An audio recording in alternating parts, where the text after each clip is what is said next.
नमस्कार मु मनोज महापात्र कहानी शुणाए आपण शुणुछंती एई तो जीवन।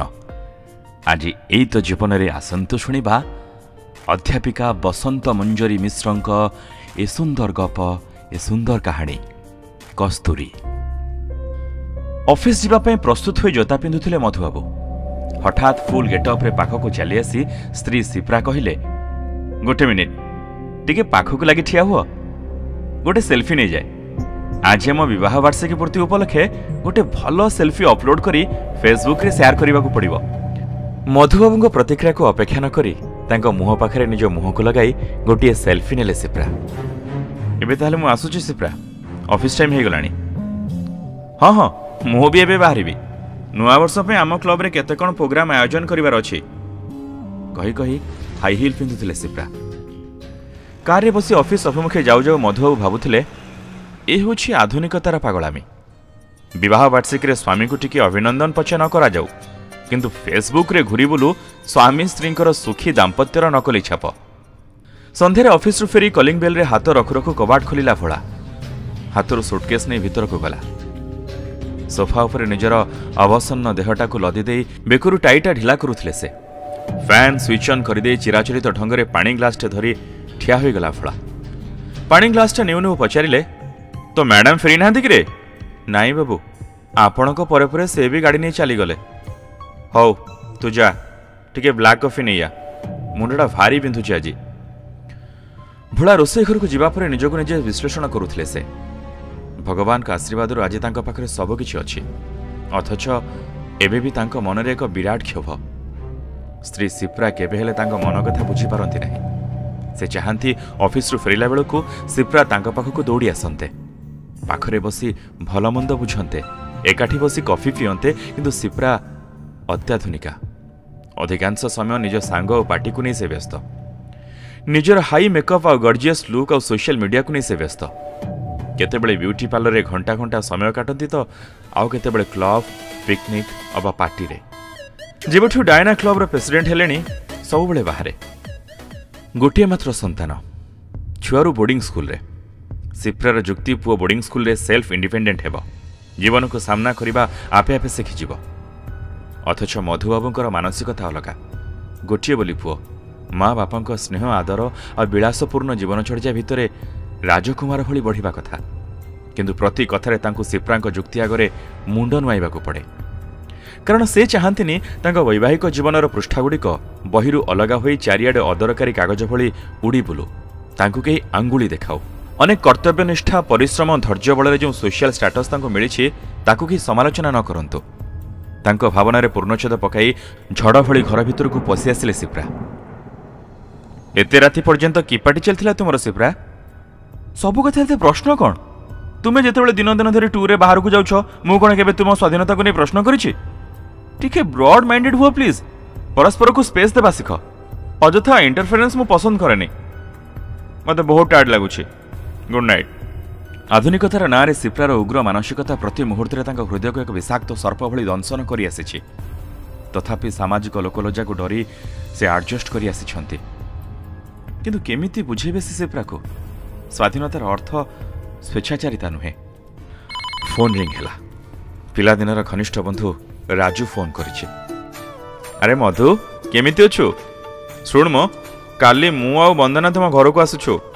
काली तो रविवार अच्छी, तू घरे अच्छु तो? अरे हाँ हाँ तू हो भाउजा आसुछ, मु तुमको अपेक्षा नकरी कुआडे जीवी।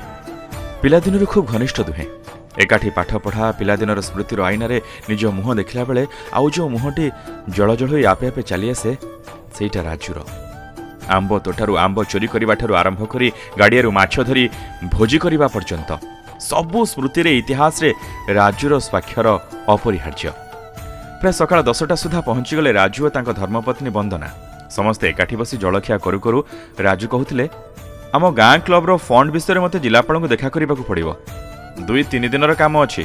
मु भाबिली तो पाखरे रहिबी और वंदना मध्य गाँ रे रहि बोर हे गलानी, ताको टिके शॉपिंग मॉल आडे बुले आनिबी। दुई बंधु खिया पिया सारी गपर आसर जमाई देले।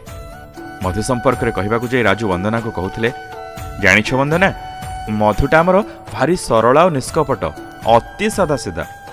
पिला दिनर केबे कोनोसी कथारे प्रतिवाद करे नाही। ଯିଏ ଯାହା କହିଲେ ବିନା ପ୍ରତିବାଦରେ ମାନିନିଏ।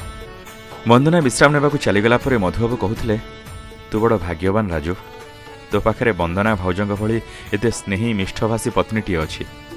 ଭାଉଜଙ୍କର ତୋ ପ୍ରତି ଏତେ ଆଦର ଯତ୍ନ ଦେଖିଲେ ମୋତେ ଭାରି ଇର୍ଷା ହୁଏ ରେ। ପ୍ରତ୍ୟୁତ୍ତରରେ ରାଜୁ କହୁଥିଲେ, ଆଉ ତୋ ପାଖରେ ତ ସବୁ ଅଛି, ଆଲିସାନ ବଙ୍ଗଳା, ବିଳାସପୂର୍ଣ୍ଣ ଜୀବନଚର୍ଯ୍ୟା, ସିପ୍ରା ଭାଉଜଙ୍କ ଭଳି ଆଡଭାନ୍ସଡ୍ ଆଣ୍ଡ ଏଜୁକେଟେଡ୍ ୱାଇଫ୍। ଆଉ ତୋର କ'ଣ ଅଭାବ? ଅଭାବ ଅଛି ରେ ରାଜୁ, ଅଭାବ ଅଛି ଶାନ୍ତିର। ମୋ ମନରେ ଶାନ୍ତି ନାହିଁ। ବୁଝିଲୁ ମଧୁ, କସ୍ତୁରୀ ମୃଗ କସ୍ତୁରୀର ସୁଗନ୍ଧ ଖୋଜି ଖୋଜି ବହୁତ ଦୂରକୁ ଚାଲିଗଲା ପରି ତୁ ତ ଅନ୍ତର ଭିତରେ ଥିବା ଶାନ୍ତିକୁ ଅନୁଭବ ନ କରି ବାହାରେ ଖୋଜି ବୁଲୁଛୁ। ଜୀବନଟା ଗୋଟେ ଆଡଜଷ୍ଟମେଣ୍ଟ। ସବୁକିଛି ଭଲ ଆଉ କିଛି ମନ୍ଦ ମିଶିକି ରହିଥାଏ, କିନ୍ତୁ ଯିଏ ମନ୍ଦକୁ ଅଣଦେଖା କରି ଭଲକୁ ଆପଣେଇ ନିଏ ସେ ହିଁ ସୁଖୀ ଆଉ ଭାଗ୍ୟବାନ।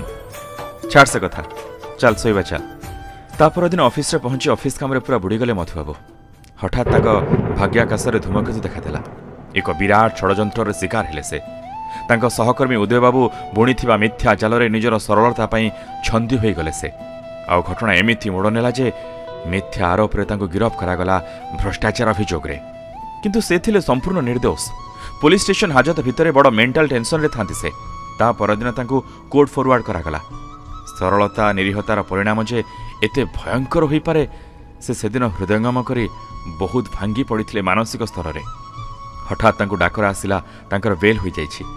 ଭଗବାନଙ୍କ ଉଦ୍ଦେଶ୍ୟରେ ଉପରକୁ ଚାହିଁ ହାତ ଯୋଡ଼ି ବାହାରକୁ ଆସି ସେ ଯାହା ଦେଖିଲେ ତାଙ୍କ ଆଖିକୁ ବିଶ୍ୱାସ କରିପାରିଲେ ନାହିଁ।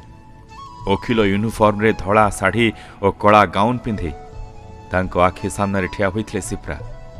ତାଙ୍କ ମୁହଁର ଭାଷାକୁ ପଢ଼ି କହୁଥିଲେ, ମୁଁ ତୁମ ପାଇଁ ଛିଡ଼ା ହେବି। ମୁଁ ଜାଣେ ତୁମେ ନିର୍ଦ୍ଦୋଷ। ମୁଁ ତୁମକୁ ନିର୍ଦ୍ଦୋଷ ପ୍ରମାଣିତ କରିବି। ଧୈର୍ଯ୍ୟ ଧର। କାବା ହୋଇ ସିପ୍ରାଙ୍କ ମୁହଁକୁ ଚାହିଁଥିଲେ ମଧୁବାବୁ। ଆଜି ତାଙ୍କର ଏ ମହାବିପତ୍ତି ସମୟରେ ସିପ୍ରା ଯେ ଅଚାନକ ଏକ ଆଶାବାଢ଼ୀ ହୋଇ ଠିଆ ହେବେ, ଏ ଭାବନା ତାଙ୍କୁ ଯେତିକି ଆଶ୍ଚର୍ଯ୍ୟଚକିତ କରୁଥିଲା, ସିପ୍ରାଙ୍କର ନୂଆ ଗେଟଅପ୍ ଆଉ ଉପସ୍ଥିତ ବୁଦ୍ଧି ତାଙ୍କୁ ସେତିକି ବିସ୍ମିତ କରୁଥିଲା। ନିଜକୁ ନିଜେ ପ୍ରଶ୍ନବାଣର ଅଡ଼ୁଆ ସୂତାରେ ଛନ୍ଦି ହୋଇଯାଉଥିଲେ ସେ।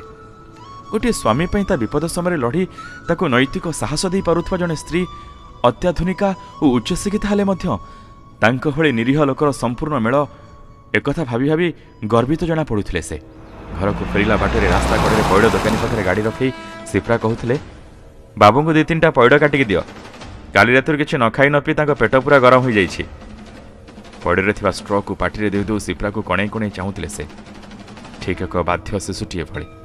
ଲିଟିଗେସନର ବହୁଦିନ ପରେ ସେଦିନ ଯେତେବେଳେ ମଧୁବାବୁଙ୍କର ଡିଗ୍ରୀ ହେଲା ଆଉ ସିପ୍ରା ତାଙ୍କ ପାଖକୁ ଆସି ଜୋରରେ ଜାବୁଡ଼ି ଧରି କରୁଥିଲା ଅଭିନନ୍ଦନ, ମୁଁ ପ୍ରଥମ ଦିନରୁ ଆଶ୍ୱସ୍ତ ଥିଲି ଯେ ଆମେ ନିଶ୍ଚୟ ଜିତିବା। ଆଉ ମଧୁବାବୁ ସିପ୍ରାଙ୍କୁ ଛାତିକୁ ଆଉଜାଇ ନେଇ କହୁଥିଲେ, ସିପ୍ରା, ମୁଁ ତୁମ ପାଇଁ ଗର୍ବିତ। କେବେ ବି ଭାବିନଥିଲି ମୋ ସରଳତାର ସୁଯୋଗ ନେଇ ମୋତେ ଏମିତି ଷଡ଼ଯନ୍ତ୍ରର ଶିକାର ହେବାକୁ ପଡ଼ିବ ବୋଲି। କିନ୍ତୁ ତୁମର ମୋ ଉପରେ ଥିବା ଦୃଢ଼ ବିଶ୍ୱାସ ଆଉ ଆସ୍ଥା ହିଁ ଆଜି ମୋତେ ସମ୍ମାନର ସହ ପୁଣି ଥରେ ଆଗକୁ ମାଡ଼ି ଯିବାର ସାହସ ଯୋଗାଇଲା। ଯେଉଁ ଆଧୁନିକତାକୁ ମୁଁ ଉଗ୍ର ମାନସିକତା ଭାବୁଥିଲି, ତା ବାସ୍ତବିକ ବର୍ତ୍ତମାନ ସମାଜର ଆବଶ୍ୟକତା। ଆଜି ଏକଥା ମୁଁ ହୃଦୟଙ୍ଗମ କଲି ସତରେ। ଶ୍ରୋତାବନ୍ଧୁ, ଅନ୍ୟମାନଙ୍କୁ ଏ ବଢ଼ିଆ କାହାଣୀଟି ଶୁଣାଇବା ପାଇଁ, ଏ ଓଡ଼ିଆ କାହାଣୀଟି ଶୁଣାଇବା ପାଇଁ ସେୟାର ନିଶ୍ଚୟ କରିବେ। ଦର୍ଶକ ବନ୍ଧୁ, ବହୁତ ବହୁତ ଧନ୍ୟବାଦ କାହାଣୀଟି ଶୁଣିଥିବାରୁ। ନମସ୍କାର।